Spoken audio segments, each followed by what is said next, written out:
Morning. Last class के अंदर carbohydrate हो चुका था हमारा। ठीक है, नेक्स्ट जो है हमारा पॉइंट वो है प्रोटीन्स। प्रोटीन देखो, अगर प्रोटीन की हम बात करते हैं, कार्बोहाइड्रेट की हमने बात की थी, तो कार्बोहाइड्रेट मेनली 3 चीज़ से मिलकर बना है, कार्बन, हाइड्रोजन और ऑक्सीजन। ठीक है, यहाँ पर हम बात करेंगे अगर प्रोटीन की, तो प्रोटीन के अंदर एक और चीज़ ऐड कर देंगे, वो है नाइट्रोजन। ठीक है, तो यहाँ लिखा हुआ है proteins contain carbon, hydrogen, oxygen and nitrogen. मतलब प्रोटीन के अंदर हम बोलेंगे कि NH2 ग्रुप जो है वो प्रोटीन के अंदर क्या होता है, ऐड हो जाता है, जिसको हम अमीन ग्रुप बोलते हैं। ठीक है, एंड समटाइम्स सल्फ़र, कुछ सल्फ़र कंटेनिंग प्रोटीन भी होते हैं जिनकी हम बात करेंगे आगे। Proteins are very large molecules, so they can not get directly into our blood. Macronutrients की हम बात कर रहे हैं, तो पता है हमें मैक्रोन्यूट्रिएंट्स क्या होते हैं, जिनको हमें बॉडी के अंदर इनटेक करके स्मॉल या सिंपल फॉर्म में कन्वर्ट करना होता है। तो प्रोटीन भी एक मैक्रोन्यूट्रिएंट्स है, जिसको हमको जो है बॉडी के अंदर क्या होना है, सिंपल फॉर्म में कन्वर्ट करना है। So they are turn into amino acids by our digestive system. ठीक है, जैसे कार्बोहाइड्रेट की यूनिट थी मोनोसेक्राइड, जैसे ग्लूकोज, ग्लैक्टोज, ये कार्बोहाइड्रेट जो है इनमें टूटता है, तो कुछ उसी तरह से प्रोटीन भी जो है उसकी लास्ट यूनिट होती है अमाइनो एसिड्स। ठीक है, there are 23 amino acids, out of these 9 amino acids must be available in diet. ठीक है, 9 amino acid must be available in diet. 9 तरह के अमाइनो एसिड ऐसे हैं जिनको हम डाइट से लेते हैं। ठीक है, these amino acids are used by body to create blood, muscles, nail, skin, hair and internal organs. तो ये 9 जो अमाइनो एसिड जिनकी हम बात कर रहे हैं, एक्चुअली में इनको बोलते हैं इसेंशियल अमाइनो एसिड्स। ठीक है, इन अमाइनो एसिड को हम क्या बोलते हैं, इसेंशियल अमाइनो एसिड्स। ठीक है, इसेंशियल जिनकी हमें ज़रूरत है। ठीक है, और बाकी देखो जनरली तो कितने होते हैं, 20 अमाइनो एसिड होते हैं। ठीक है, जनरली 20 अमाइनो एसिड होते हैं, जिनमें से 9 इसेंशियल होते हैं और 11 जो है नॉन इसेंशियल होते हैं। नॉन इसेंशियल का मतलब हो गया कि जो पहले से बॉडी के अंदर प्रेजेंट है, जिनकी ज़रूरत नहीं है बाहर से लेने की, जबकि इसेंशियल वो हो गए जिनको बाहर से लेने की ज़रूरत पड़ रही है बॉडी को। ठीक है, तो ये जो 9 अमाइनो एसिड की बात कर रहा है, ये एसेंशियल अमाइनो एसिड में आता है। These amino acids are used by the body to create blood, muscles, nail, skin, hairs and internal organ. Generally protein जो है उनको हम बोलते हैं बॉडी बिल्डिंग मटेरियल। ठीक है, बॉडी बिल्डिंग मटेरियल है, तो जनरली हमारे मसल्स के फॉर्मेशन में जो है प्रोटीन का काफ़ी इंपॉर्टेंट रोल होता है। ठीक है, मसल्स है, इसके अलावा कुछ अमाउंट में ब्लड के अंदर जो प्रोटीन्स होते हैं, नेल के अंदर प्रोटीन होता है, क्रेटिन प्रोटीन होता है, स्किन के अंदर कुछ प्रोटीन होता है, हेयर के अंदर प्रोटीन होता है। ठीक है, तो इस तरह की अलग अलग प्रोटीन की नेसेसरी को कंप्लीट करने के लिए हमारी बॉडी के अंदर अलग तरह के क्या होते हैं, प्रोटीन्स पाए जाते हैं, जिनको हमें कहाँ से कंप्लीट करना होता है, जिनकी नीड हमें कहाँ से कंप्लीट करनी होती है, हमारी डाइट से ही कंप्लीट करनी होती है। ठीक है, यहाँ तक क्लियर है। इसके बाद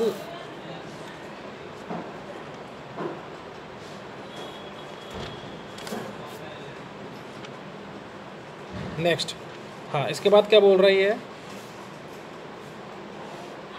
proteins form new tissue, repair the broken tissue, regulate balance of water and acids, transport oxygen and nutrients and make antibiotics.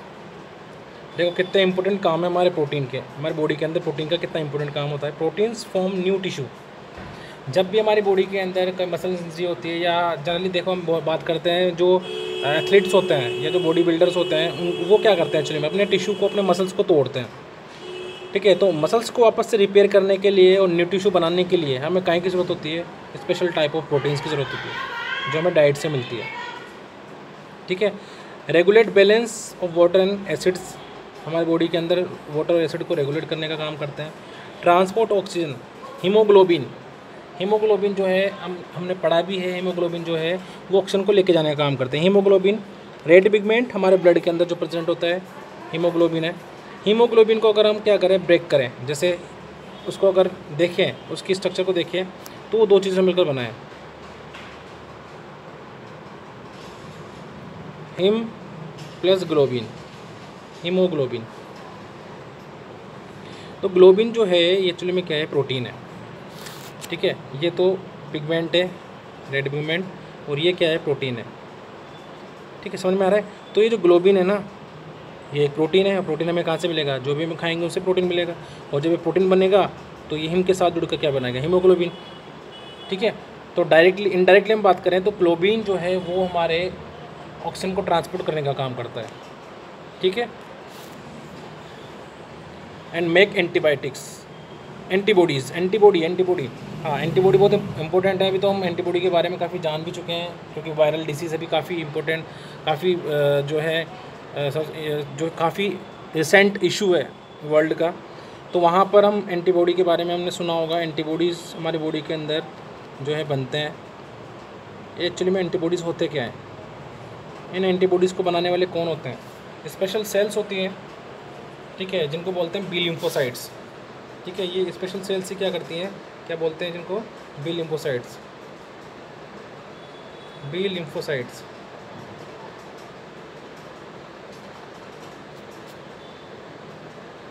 ठीक है, ये सेल्स से क्या करती हैं, एंटीबॉडीज़ बनाती है बॉडी के अंदर।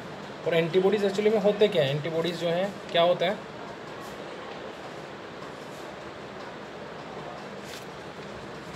जो कि प्रोटीन से मिलकर बने होते हैं। ठीक है, एंटीबॉडीज़ क्या होते हैं, जो प्रोटीन से मिलकर बने होते हैं। ठीक है, मतलब यहाँ एंटीबॉडी एक्चुअली में क्या होते हैं, एक तरह के प्रोटीन ही होता है। ठीक है, एंटीबॉडी को अगर हम दूसरे नाम से जानते हैं तो उसका दूसरा नाम है इम्यूनोग्लोबुलिन, इम्यूनोग्लोबुलिन।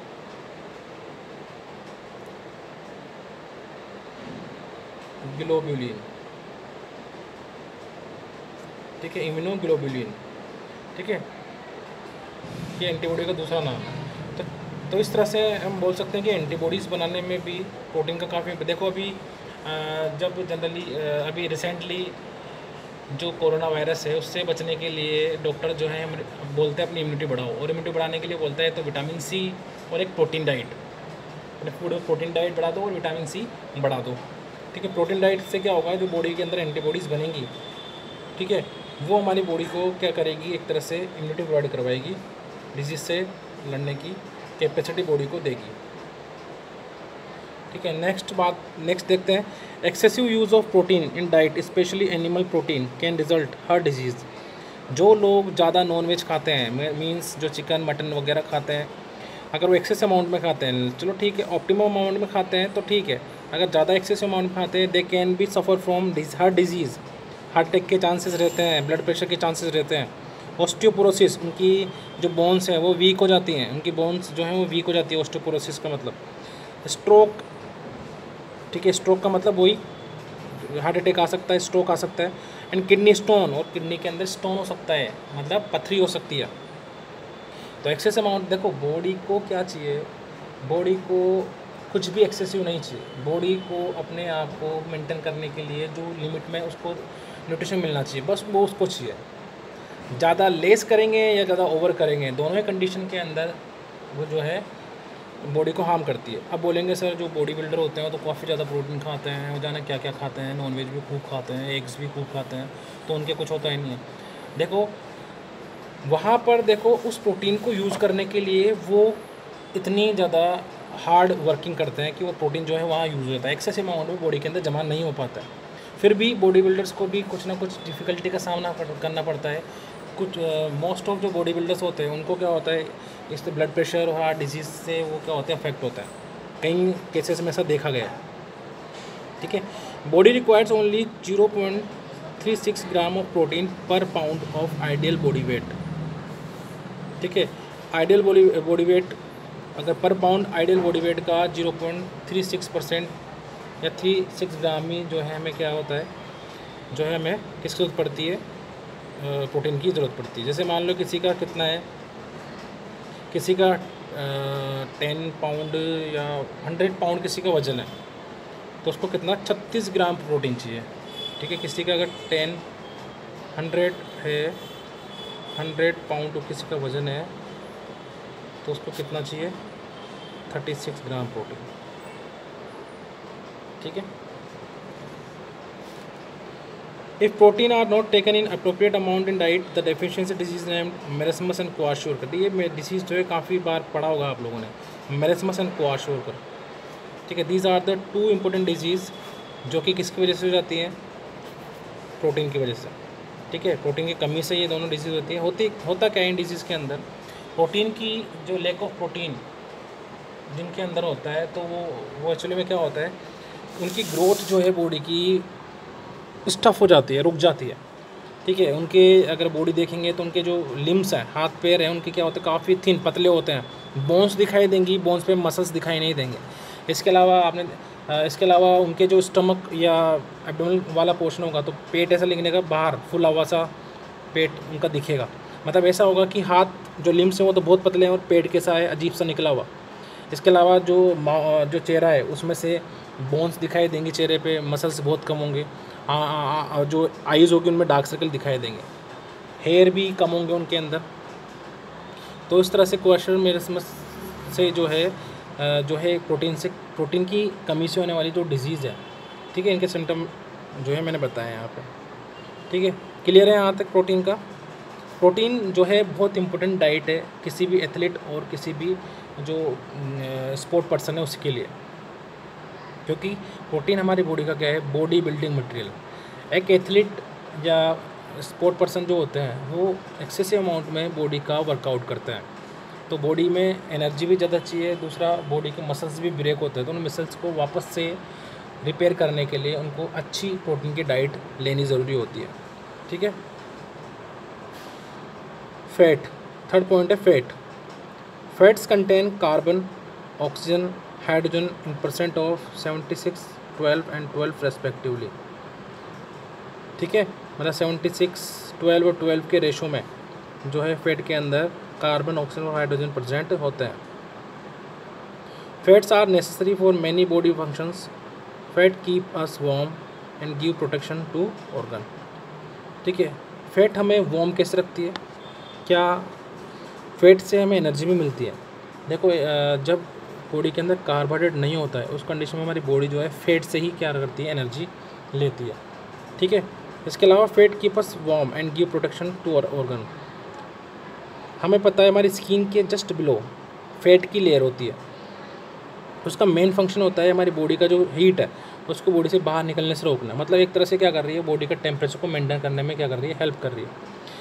ठीक है, एडिपोज टिश्यू जिनको हम बोलते हैं या फैट टिश्यू जिनको बोलते हैं, वो एक तरह से बॉडी के अंदर इंसुलेटर का काम करते हैं, जो हमारी बॉडी टेम्परेचर को रेगुलेट करने में हेल्प करता है। ठीक है, fat also help in the production of hormones. कई ऐसे हार्मोन्स होते हैं जिनके अंदर फैट का काफ़ी रोल होता है। फैट हार्मोन्स होते हैं, स्टेरॉयड हार्मोन होते हैं। ठीक है, fat can be classified according to their structure. Different type of fat have different characteristics and they react in different way inside the body. There are 3 different group of fat in diet, such as saturated fat, polyunsaturated fat and monounsaturated fat. The intake of saturated fat increase the chances of heart disease due to increase of cholesterol in the blood. Oil, vegetable ghee, oil जो हम खाते हैं, refined oil वगैरह जो खाते हैं, generally वो क्या होता है, सैचुरेटेड फैट ही होता है, जो कि बॉडी के अंदर कोलेस्ट्रॉल का लेवल क्या होता है, हमारे अंदर बढ़ा देता है। ठीक है, समझ में आया ये चीज़। इसीलिए कभी भी अगर डॉक्टर्स कभी भी एडवाइस लेते हैं तो वो क्या बोलता है कि ऑयल या जो वेजिटेबल ऑयल है वो कभी कम मात्रा में हमें यूज़ करना चाहिए। Such type of fat are found in the fast food, pastries, biscuits. ठीक है, इन सब में भी ये चीज़ पाई जाती है। Poly unsaturated fat and mono unsaturated fat help in the lowering of the blood cholesterol. ठीक है, तो बोल सकते हैं कि जो सैचुरेटेड फैट है वो गुड फैट है, बैड फैट है, और जो अनसेचुरेटेड फैट होता है वो हमारे लिए क्या होता है, गुड फैट होता है। आपने गुड कोलेस्ट्रॉल, बैड कोलेस्ट्रॉल का नाम सुना होगा। ठीक है, तो उसी की बात कर रहे हैं। The poly unsaturated fat are slightly better than mono unsaturated fat are essential in diet but the quantity should be limited. Fat ज़रूरी होता है, ऐसा नहीं है कि भाई बॉडी को फ़ैट की ज़रूरत ही नहीं है। ठीक है, कई लोगों का ये मिसकंसेप्शन हो जाता है कि फ़ैट तो खाना ही नहीं चाहिए क्योंकि फ़ैट बॉडी को नुकसान पहुंचाता है। लेकिन भैया लिमिट अमाउंट में और एडिक्वेट अमाउंट में अगर हम फैट लेते हैं तो वो बॉडी को के लिए बेनिफिशियल होता है। अगर फैट बिल्कुल ही हम छोड़ देते हैं, नहीं खाते हैं, तो फैट से बनने वाले बहुत सारी ऐसी चीज़ें हैं बॉडी के अंदर जो उनका फॉर्मेशन नहीं होगा, जैसे कुछ हार्मोन्स, ठीक है, कुछ अलग प्रोडक्ट्स जो फैट से बनते हैं वो नहीं बन पाएंगे, जिससे हमें जो है और ज़्यादा क्या होगी, बॉडी के अंदर उसकी कमी महसूस होगी या वीकनेस महसूस होगी। ठीक है, नेक्स्ट टॉपिक है हमारा water. Water is a compound which is made up of hydrogen oxygen element in 2:1। Hydrogen का फॉर्मूला मेरे ख्याल से सब जानते हैं, जिसके अंदर हाइड्रोजन ऑक्सीजन का रेशो कितना है, 2:1 रेशो होता है। हाइड्रोजन का रेशो हाइड्रोजन ऑक्सीजन का रेशो कितना है, 2:1। Are blood also contain 90% of water. Blood के अंदर 90% वाटर प्रेजेंट होता है। It help in transportation of nutrients the cells of the body. It also significant in excretion of waste product. ठीक है, waste product के excretion में help करता है वाटर। यूरिनेशन करते हैं, यूरिन जो है उसको हम पास करते हैं, यूरिनेशन करते हैं, यूरिन को बॉडी से बाहर निकालते हैं। तो यूरिन के अंदर मोस्ट ऑफ चीज़ें क्या होती है, मोस्ट ऑफ जो लिक्विड होता है वो क्या होता है, वाटर। और उसी वाटर के साथ बहुत सारे जो वेस्ट मटेरियल है, बहुत सारा जो वेस्ट मटेरियल है वो भी वाटर के साथ क्या होता है, बाहर निकलता है। तो इस वेस्ट मटेरियल को निकालने के लिए वाटर का क्या होता है, काफ़ी इंपॉर्टेंट रोल होता है। ठीक है, समझ में आ रहा है। हमें ये बोला जाता है कि हमें ऑप्टिमम अमाउंट में वाटर पीना चाहिए, जिससे हमारी बॉडी जो है क्लीन रहती है। ऐसा क्यों बोलते हैं, क्योंकि पानी जो है बॉडी के अंदर जो वेस्ट मटेरियल है या टॉक्सिक सब्सटेंस है उनको बॉडी से बाहर निकालने में हेल्प करता है। डाइजेशन में भी वाटर का बहुत इंपॉर्टेंट रोल होता है। हम खाना खाते हैं तो पानी भी पीते हैं, है ऐसा, बिना खाना खा लो पानी मत पियो तो हमारा डाइजेशन जो है उसमें क्या होगा, अफेक्ट हो जाएगा, क्योंकि वाटर जो है फूड को डाइजेस्ट करने में भी क्या करता है, हेल्प करता है। It also regulate the body temperature. Body temperature को रेगुलेट करने में भी वाटर का जो है इंपॉर्टेंट रोल है, क्योंकि वाटर 90% वाटर ब्लड का है, ब्लड के अंदर प्रेजेंट होता है। ब्लड का मेन रोल क्या होता है, ब्लड बॉडी के टेम्परेचर को कंट्रोल करने में हेल्प करता है। ठीक है, इसके अलावा वाटर को देखिए कि बॉडी टेम्परेचर को कैसे मेंटेन करता है, तो देख सकते हैं हम कि हमें क्या होती है, स्वेटिंग होती है। स्वेटिंग सबको होती है, पसीना सबको आता है। स्वेटिंग होने का रीज़न क्या है, स्वेटिंग कब होती है, जब ज़्यादा इन्वायरमेंट कैसा होता है, ज़्यादा ही हॉट होता है या गर्मी ज़्यादा होती है, ज़्यादा इन्वायरमेंट हॉट होता है, गर्मी होती है, तो हमें क्या होती है, स्वेटिंग होती है। ऐसा क्यों हुआ, क्योंकि जब बाहर का इन्वायरमेंट बढ़ा तो बॉडी का टेम्परेचर भी बढ़ा, और बॉडी का टेम्परेचर बढ़ गया हमारा, तो उस कंडीशन में हमारी बॉडी जो है क्या करेगी, स्वेटिंग करेगी, जिससे क्या होगा, जो बढ़ा हुआ बॉडी का टेम्परेचर है स्वेटिंग की वजह से वापस से टेम्परेचर क्या हो जाएगा, मेंटेन हो जाएगा या कम हो जाएगा। इन्वायरमेंट के अकॉर्डिंग हमारा टेम्परेचर बोल सकते हैं कि कांस्टेंट बनाए रखने के लिए स्वेटिंग ज़रूरी होती है। स्वेटिंग जो है टेम्परेचर कंट्रोल करने में सबसे इम्पोर्टेंट प्रोसेस है। और स्वेटिंग में क्या निकलता है, क्या है, वाटर के साथ कुछ सॉल्ट वगैरह के साथ निकलते हैं। ठीक है, तो इस तरह से वाटर जो है हमें क्या करता है, बॉडी के टेम्परेचर को मेंटेन करने में हेल्प करता है। ठीक है, it also essential for the various chemical reactions. ठीक है, it is completely essential for body metabolism. Body के अंदर होने वाली मेटाबॉलिज्म में काफ़ी ज़्यादा हेल्प करता है। मेटाबॉलिज्म का सिंपल सा मीन है बॉडी के अंदर होने वाली बायोकेमिकल प्रोसेस। बॉडी के अंदर जो बायोकेमिकल प्रोसेस होती है उनको हम क्या बोलते हैं, मेटाबॉलिक प्रोसेस बोलते हैं।